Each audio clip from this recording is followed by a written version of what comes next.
Hello, everyone.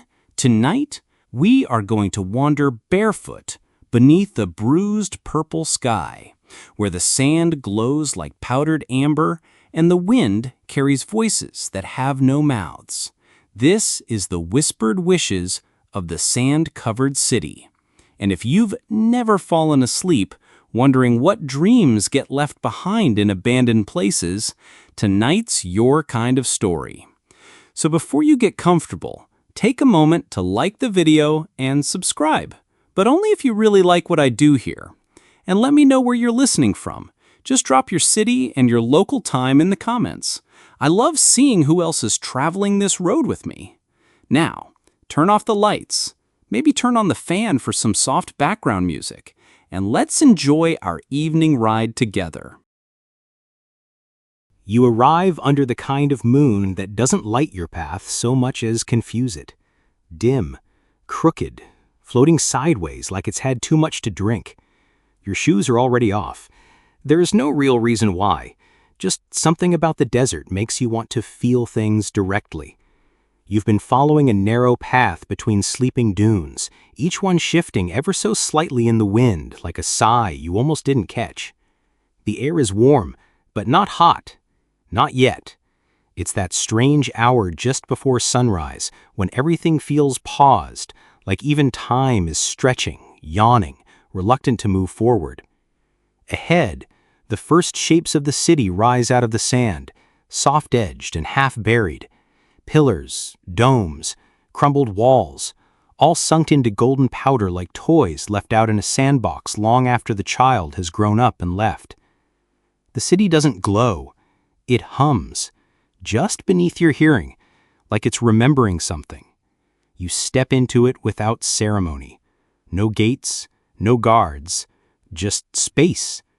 The path you're on becomes less a path and more of a suggestion. Little more than a darker curve of sand winding between remnants. A weather-worn stairwell leads nowhere. A well, long dry, still wears prayer flags that flutter as if they're expecting rain. But there hasn't been rain in this place for generations, has there? You trail your hand along a wall etched with symbols. Not letters, not even drawings. More like grooves made by someone trying to pull something out of the stone. Something that didn't want to leave. And yet it's peaceful. Not eerie, not haunted, just full. Full of everything that once was and everything that maybe still could be. A breeze brushes past your neck. Not cold, but curious. It plays with your hair like a friend who hasn't seen you in a long time, or maybe ever. It carries with it a scent that's hard to place, part cinnamon, part old books, part something that makes you think of your grandmother's attic, even if your grandmother never had one. Every few steps you see something partly buried, an urn, a cracked lantern, a child's sandal. Nothing feels sad, nothing feels tragic. The city doesn't mourn. It waits. You pause beside what must have been a fountain once. The basin is filled with sand now, but if you lean close you swear you hear a trickle. A ghost of water, or memory pretending to be one. The sun begins to rise, but you don't see it directly. The light spills in from somewhere behind the dunes, turning the air amber and then gold. The shadows grow longer, stretching away from you like tired cats. In the distance, a tower stands mostly intact. You head toward it, not because it calls you, but because your feet choose it. The sand is warm under your soles now, but not too much. Just enough to remind you that this place is real. The tower has no door, just a series of spiral steps carved along the outside, like a seashell unwinding. You climb them slowly, one at a time, watching how the sunlight paints the wall beside you. It flickers slightly, almost like it's breathing. At the top is a platform. Cracked and weathered, but solid. From here, the view is endless. Dunes folding into dunes, towers peeking out like thoughts not yet formed, the sky slowly melting from copper to blue. You sit. There's nowhere to go just yet. No rush. The city doesn't ask you questions, and you're not here to answer any. Somewhere below, the sand shifts, just a little. You glance down, but see nothing. Just the breeze again, swirling grains in tiny spirals, like little spells forming and then vanishing. You wonder how long this place has been here. You wonder how many others have wandered in and never left, not because they couldn't, but because they didn't want to. You wonder if your feet already know the way back, or if they ever did.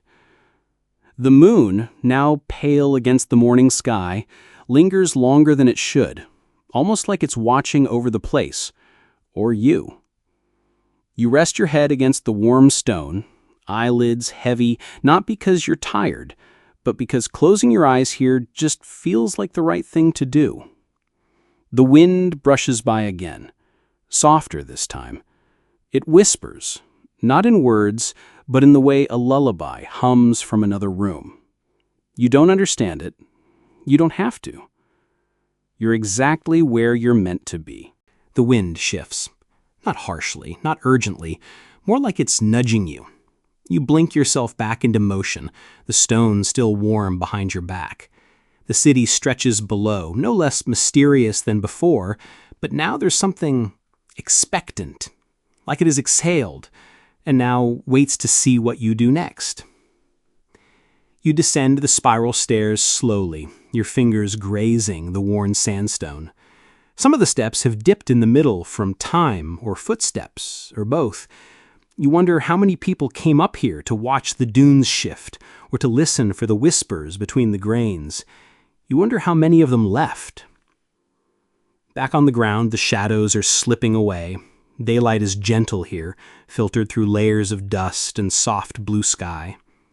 You walk deeper into the city, not toward anything in particular, just further. Around one curve, you see what looks like a market square. The stalls are long gone, but the stone outlines remain, like memory shadows. You find a piece of rusted chain still looped through a ring in the ground, once used to tether camels or carts or something that's no longer needed. The woven basket sits sideways near the edge of the square, partially filled with sand. The pattern is faded but still beautiful, swirls and suns and thread dyed with something long forgotten. You crouch to examine it. As you do, the breeze kicks up just enough sand to uncover something small beside it. A wooden tile, no larger than your palm, etched with a star. You brush it off gently. The grooves are smooth from age, but deep.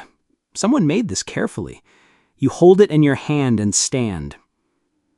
In the center of the square, there's a tree, which is strange because you didn't notice it before, and you should have. A single olive tree, short and twisted but alive. Its leaves are dusty green, its roots tangled around an old fountain base. You walk toward it slowly, unsure how something so alive could thrive in a place so dry. Then again, maybe it doesn't need water like other trees. Maybe it lives on stories, whispers, wishes. You reach out and touch the bark. It's warm, pulsing with heat from the morning sun, or from something deeper. You feel a small tremble in your fingertips, like the echo of a heartbeat not your own. A small bird flutters out from the branches above and lands beside your foot. It's tiny, barely the length of your thumb, and covered in soft, bronze-colored feathers. It hops once, twice, then pecks gently at your sandal. You laugh softly. It's the first sound you've made all day. The bird looks up at you, tilts its head, and then flies off. Not far, just across the square. It lands beside a narrow doorway carved into the base of a larger building. Once a library, a temple, you can't tell. But the bird is watching you now, waiting. So you follow. The doorway is low, just tall enough for you to duck through. Inside, the air is cooler, shaded by thick walls and the embrace of forgotten time. You blink, letting your eyes adjust. The bird flutters up onto a beam overhead and chirps once, then vanishes deeper into the space. Your feet carry you past broken shelves and crumbled pottery. The floor is tiled with faded mosaics, stars, moons, spirals, and boats? Yes, dozens of boats, all different. Some simple canoes, others intricate, winged vessels shaped like birds or fish or fireflies. You kneel down, fingers tracing one of them. It's shaped like a crescent moon with a sail made of feathers. You smile. Something about it feels important, though you can't say why. The bird chirps again. You look up to see a stairwell winding down into the earth. A single candle flickers at the top step, impossibly still burning. You hesitate, then descend. The steps are carved directly into the rock, spiraling like a conch shell. You count them as you go. 12, 13, 14, and then you stop counting, because it no longer matters. At the bottom is a small chamber. The ceiling is low, arched. In the center sits a shallow bowl of water, perfectly still. Around it, 7 more of those small wooden tiles, like the one you found earlier, are arranged in a circle. Each bears a different shape. A feather, a wave, a flame, a mountain, an eye, a seed, and a key. You kneel beside them, holding your own tile, the one with the star. And for a moment, the world is absolutely quiet. Not silent, but listening. You don't know what you're supposed to do, but you place your tile gently in the water bowl. It floats. As it does, something stirs in the air. The flame on the candle flickers sideways. The bird calls once from above, and the wind slips down the stairwell behind you, brushing the back of your neck like a sigh. And then the water in the bowl begins to ripple. Slowly, softly. You close your eyes. Not to sleep. Not yet. Just to feel. The whispers are back, but this time they're closer. Not in your ears, but in your chest, in the spaces behind your eyes. Not words exactly, more like invitations. And when you open your eyes again, the candle is gone, but the ripple remains. Your eyes adjust slowly to the dim chamber, the ripples in the bowl still dancing gently, like they're reacting to something you haven't quite said yet. The tile floats quietly on the surface, that little star etched deep into its grain. You stare at it for a moment longer, wondering what makes it stay so perfectly centered, never drifting too far, never sinking. Maybe it's balanced by something you can't see, or maybe it just knows its place better than you know yours. The silence thickens, not uncomfortable, but aware, the way a forest quiets just before the wind speaks. And then you notice the back of the chamber isn't as solid as you thought.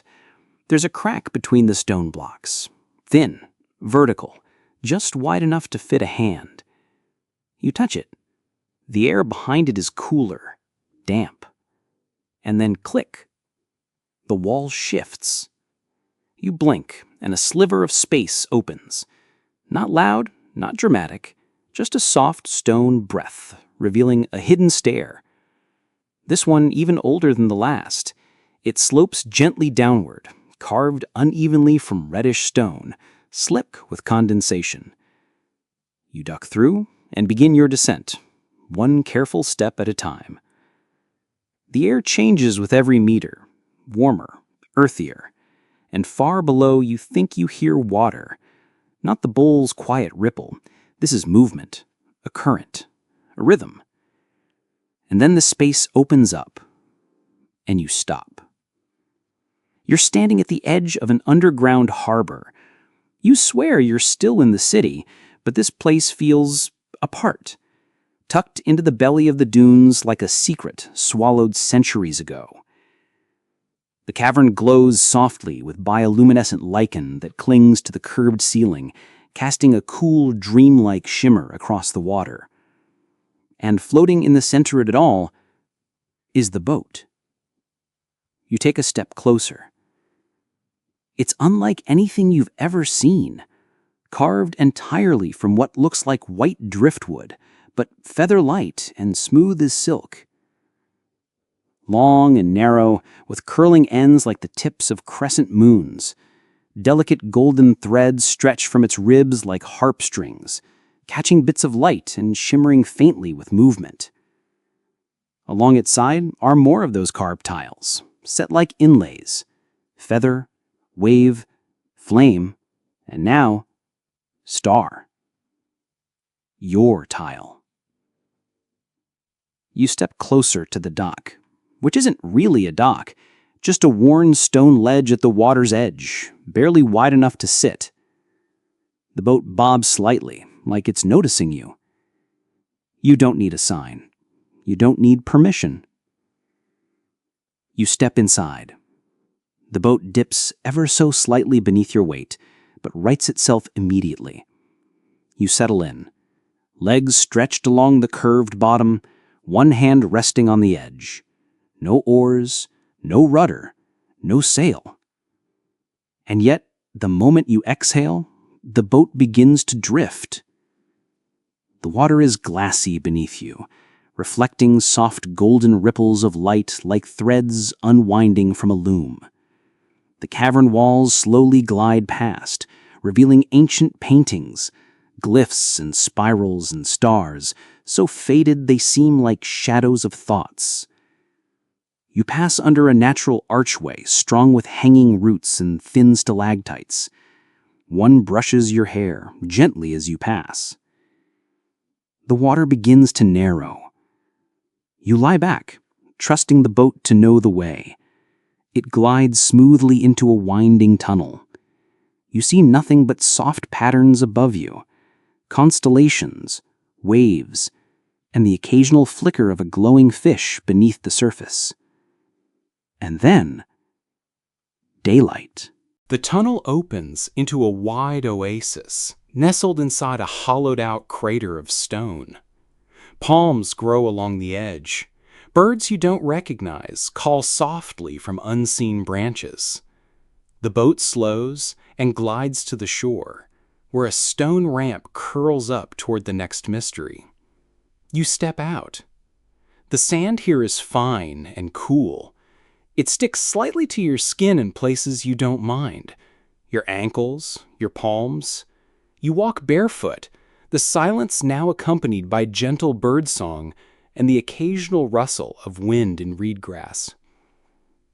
Up the path you find an archway made of two great stone pillars. Between them hangs a curtain, not of fabric but of beads, glass, clay, bone and shell, strung on long threads, clinking gently like wind chimes. You part them and pass through, and what lies beyond is astonishing. A garden. Not wild, not overgrown, but clearly untended for generations. Stone walkways curl between crumbling fountains and raised beds now taken over by flowering desert vines. You catch the scent of night-blooming jasmine, even though it's not night. Or maybe it is. Time has started to blur. At the center stands a pavilion, octagonal, open. Its roof is made of soft stone tiles, each etched with symbols. And beneath that roof, seated at a small stone table, is an old woman. You stop. She doesn't seem surprised to see you. In fact, she barely moves, just lifts her chin slightly as if to say, "Took you long enough." You approach slowly. She wears many layers of light fabric, white, cream, pale gold, all dusted with sand. Her hair is long and gray and braided with thin cords. Her eyes are almost closed, but not in sleep. She gestures to the seat across from her. You sit. Between you, on the table, sits a bowl of water. Another one. This one has a feather in it. The woman finally speaks, not aloud, but within your mind, as if she's pressing her voice into your thoughts like fingers into soft clay. She says, "Every wish leaves a shape. Yours is not complete yet." You look at the feather, then back at her. You don't need to speak. You simply understand. You must collect the remaining shapes, those symbols carved on the tiles. Not physically, not as objects, but as experiences, as fragments of self. You nod barely, and the woman smiles, the kind of smile that knows how it ends, and chooses not to tell you just yet. The smile fades into the wind, and when you glance up again, the old woman is gone. Just the bowl remains, feather still floating. The pavilion is quiet. No echo of footsteps, no whispered goodbye, no trace she was ever real. But you know better. You stand, brushing the soft dust from your legs, and begin walking. There's no path now, not really, just direction. The way the vines seem to lean, the subtle slope of the garden stones. It guides you without guiding, the way dreams do. As you step through the broken gate on the far side of the garden, the air shifts again. Warmer this time. Heavier. The scent of jasmine fades into something spiced. Amber, old wood, distant fire. You descend a shallow hill scattered with broken columns and half-buried sculptures, their faces worn blank by time and wind. And then the city returns. But not as it was. Not as the silent, sandy ghost you met before. This time, it breathes. The streets are not full, but they are no longer empty. Figures move, slowly, purposefully. Not ghosts, but not alive in the way you know life. More like memories walking. You pass a man carrying clay jugs balanced on a yoke, his face a blur of emotion you almost recognize. A child runs barefoot through a trickle of water, leaving no wet prints behind. A woman turns toward you with dark eyes and the tilt of someone who's seen your future and chosen to remain quiet about it. You nod to her. She does not nod back. The buildings lean over the street now, cradling it in shade. Cloth banners flutter faintly above, though there is no wind. You pass under them, fingers trailing the edges. Each one bears a symbol: feather, wave, star, and now flame. A brazier burns at a crossroads, coals red, but producing no heat. You pause beside it. Another tile rests on its rim, this one with the flame etched deep, edges still warm. You don't need to touch it to know it's yours. You don't pick it up. You don't need to. From the alley beside the brazier, a sound begins to rise. Music. Not from instruments, not exactly. It's more like the vibration of something enormous, something ancient, tuning itself with the sky. You follow it, past painted doors and rusted hinges and a staircase spiraling around the trunk of a tree growing through the bones of a bakery. The alley ends at an open plaza, round, wide, silent. In the center is a fountain, but there is no water. Instead, flames curl gently from within, slow and golden, flickering in patterns like they're dancing to music no one else hears. The basin is made of smooth, dark stone, and the carvings around its edge are familiar now. The feather, the wave, the star, the flame. One quadrant remains blank. You sit on the edge, shoes off, toes brushing against warmth, but not pain. This fire does not burn. It remembers. You think of wishes, of what people leave behind when they want something badly enough, how longing can shape a place, how cities can be built not of stone, but of need. A breeze moves through the plaza. From the far side, a door opens. It's a small door, humble, set into the base of a tower so tall it vanishes into clouded sky. You cross the plaza barefoot, every step a quiet echo of something you've always meant to do. The door opens as you reach it. Inside, stairs, of course. Worn smooth, spiraling, lit by narrow slits in the wall, through which you catch glimpses of desert, sky, and the fractured city below. You climb. Time folds. Space bends. The rhythm of your steps becomes meditative, almost musical. Your breath slows to match the hush of your footfalls. When you reach the top, you expect an answer. Instead, you find a room. Circular. Empty, but for a single object. A mirror. Tall, framed in aged wood, carved with symbols, the ones you know by now, and others, shapes you don't yet recognize. You step closer, and what you see is not yourself. Not exactly. It's a version of you, one still gathering, still searching, still waiting for the last tile to fall into place. In the reflection, your eyes are lit with something. Curiosity? Grief? A kind of distant, gentle courage? Then, as you watch, the version of you in the mirror lifts a hand. You feel yours rise in kind, though you did not will it. The hand in the mirror presses against the glass. So does yours. And the mirror softens. Not shatters. Not opens. It melts. Becomes water. You step through. The room vanishes. Now you're standing in a corridor lit with soft golden orbs, each one suspended in the air like thought bubbles caught mid-dream.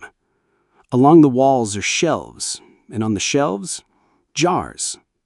Thousands. Each one with a slip of paper inside floating like petals in honey. You approach the nearest jar. The label is in a language you don't know, but the feeling is unmistakable. A whispered wish. You touch the glass. And in your mind, a voice murmurs a hope so private it hushes even the bones of the city. You step back, move on. The corridor curves endlessly. Every jar holds a wish. 1,000 lifetimes of longing, all stored here, waiting for... what? Not fulfillment, no. Just to be heard. And now you are the hearer. The one who has walked the dust, stepped into fire, floated over forgotten water. You are not the collector. You are the vessel. And the final tile, the one that was blank, begins to glow somewhere deep within your chest. You don't remember how long you've been walking. The corridor never ends, but that no longer feels strange. Your steps are quiet, your breath steady. Each jar you pass hums gently as you near it, as if recognizing you. Some wishes glow faintly, others pulse like sleeping hearts. A few are nearly faded, pale scraps adrift in amber, nearly forgotten even by the ones who made them. You pause before a jar set low on the shelf, smaller than the rest. The paper inside is curled tight, ink bleeding at the edges. You don't know whose wish it is. Maybe a child's. Maybe yours from a time before memory. You press 2 fingers lightly to the glass, and though no words are spoken aloud, you feel the intent. Please, let someone remember. The jar warms under your touch, then falls still. You move on. Further down, the golden light grows dimmer, softer. The jars become fewer, the shelves simpler. And then the corridor narrows into a single archway carved from weathered stone, etched with 4 now familiar symbols: feather, wave, star, flame. And at the center, a 5th symbol, the tile that had once been blank. Now, it holds your silhouette. No details, just a shape. The shape of a traveler who listened. You step through the archway, and now you are no longer underground, no longer within the city at all. You're standing in an endless sea of sand dunes, under a night sky brushed with deep blue and liquid silver. The stars are brighter here, close enough to hum. Behind you, the arch is gone, just wind and the hush of space. But ahead, resting quietly among the dunes, is the boat.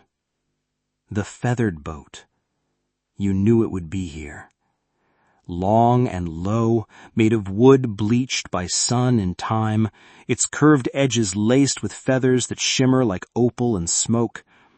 The prow curls inward like a beckoning finger.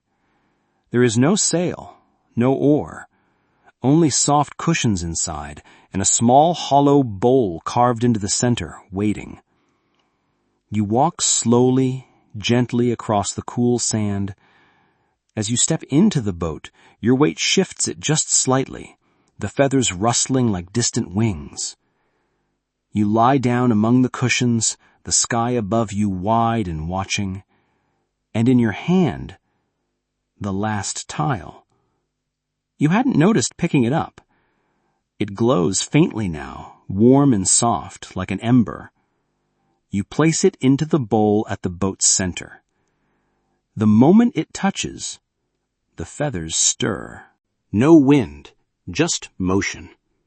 The boat lifts, not upward, not forward, but somehow inward. The dunes begin to drift apart, not like sand, but like curtain threads unraveling, revealing something older, deeper beneath them. You are moving across memory. You pass over forgotten cities, lost names, wishes made on dry leaves and river stones.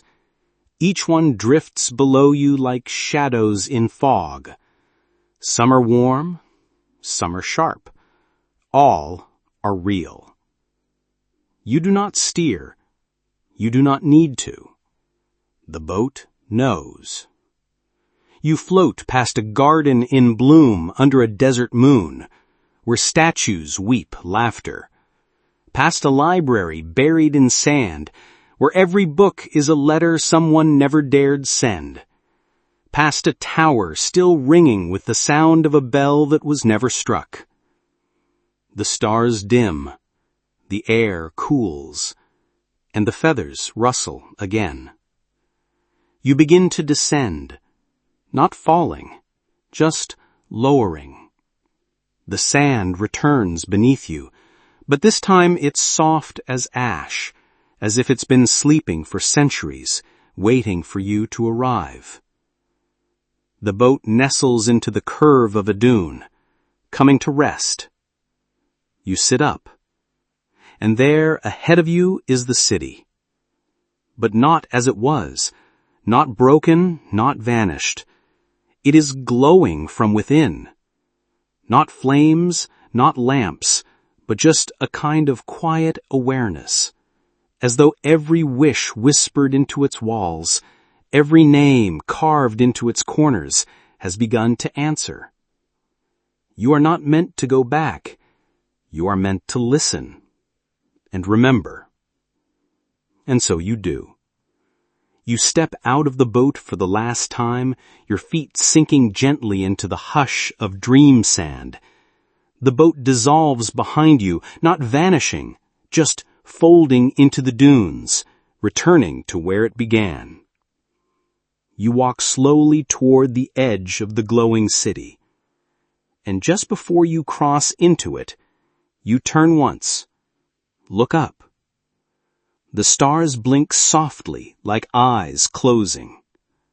And the wind, for the first time, carries a voice not your own. Thank you. You smile. And finally, you sleep.